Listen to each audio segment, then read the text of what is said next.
وقت بدلتا رہا، یہ دور تبدیل ہوتا رہا، لوگوں نے اپنی بادشاہیاں قائم کرنے کے لیے بڑے بڑے قتل کیے، ہلاکو خان نے انسانی کھوپڑیوں کے مینار بنائے، لوگوں نے بڑے بڑے ظلم کیے، جبر کیے، خوف اور ہراس پھیلایا، اپنے اقتدار پکے کرنے کے لیے بڑے بڑے جبر کیے۔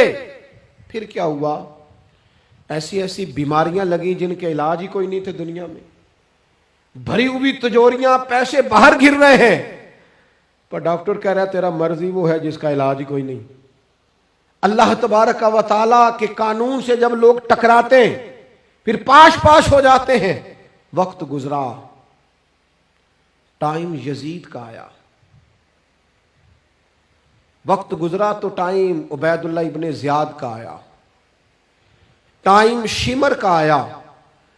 1450 سال گزرنے کے بعد اس ہزاروں کے مجمع میں سے ایک ایک بچے کو حدیث یاد ہے کہ حسن اور حسین جنتی جوانوں کے سردار ہیں۔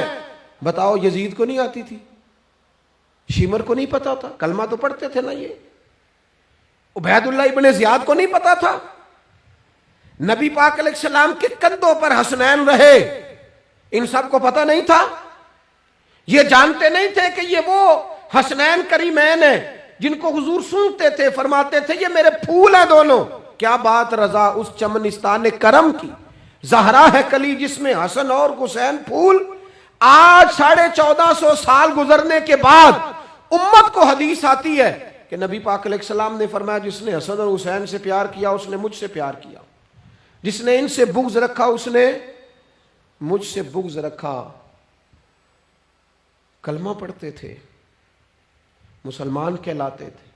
10 محرم کو جمعے کا دن تھا، امام حسین امامہ باندھ کے گھوڑے پر بیٹھ کر خطبہ دینے لگے تو ایک شخص اندر سے بول کے کہنے لگا حسین تقریر لمبی نہ کر، ہمارا جمعہ لیٹ ہو رہا ہے۔ بلے و نمازیو، سامنے وہ شخصیت کھڑی ہے جس پر ابھی درود پڑھیں گے نماز میں، اللہم صلی علی محمد وعلی، ابھی درود پڑھیں گے حسین ابن علی پر، ابھی شہید کر کے ابھی درود پڑھیں گے، وہ سامنے کھڑے۔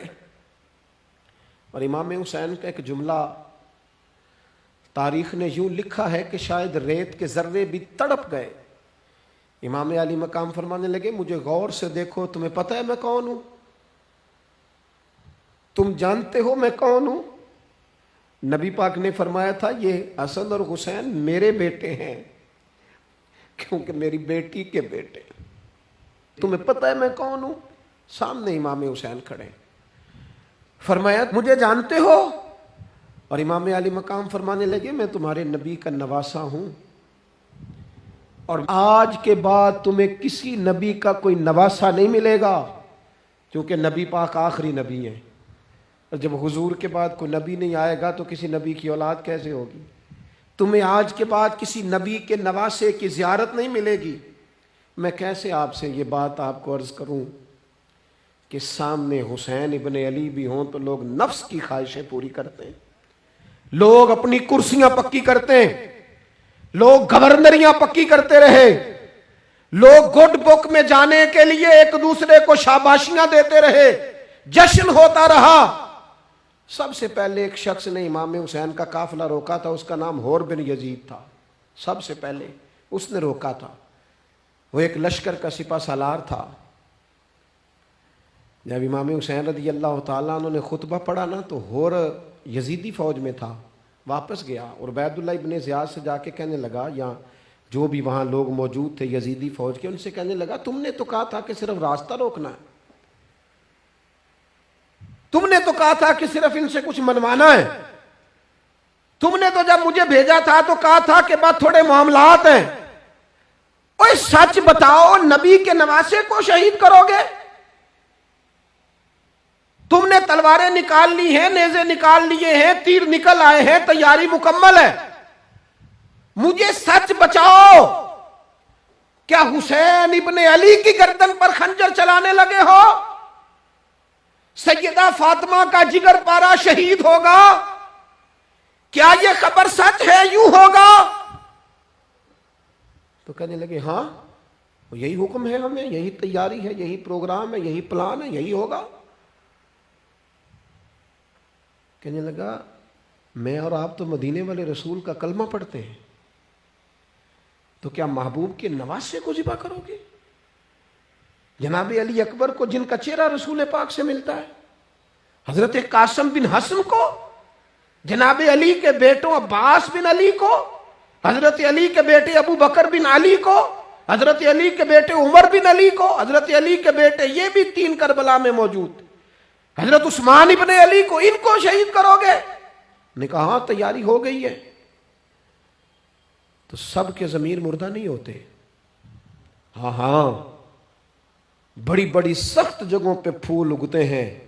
حر نے جب ان سے کہا کہ تمہارا پکا ارادہ ہے، کہا پکا ارادہ ہے، تو اس نے کہا یہ زیرہ پکڑو، یہ عہدہ پکڑو، مجھے تمہارا دیا ہوا عہدہ نہیں چاہیے، حسین کے نانا کی دی ہوئی جنت درکار ہے، یہ رکھو اپنے پاس، مجھے تمہارا. ایڑی لگائی اس نے اور دوڑا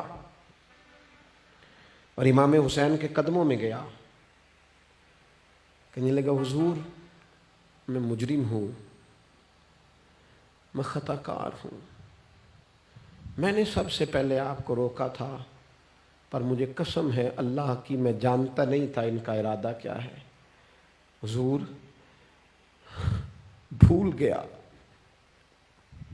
غلطی کر بیٹھا، یہ اندھے ہوں گے، ان کی آنکھوں میں پٹی بندی ہوگی، اور مجھے تو پتہ ہے نا کہ دنیا کو پھر محمد کا نواسہ نہ ملے گا، مجھے خبر ہے. اگر معافی مانگوں تو معاف کر دو گے؟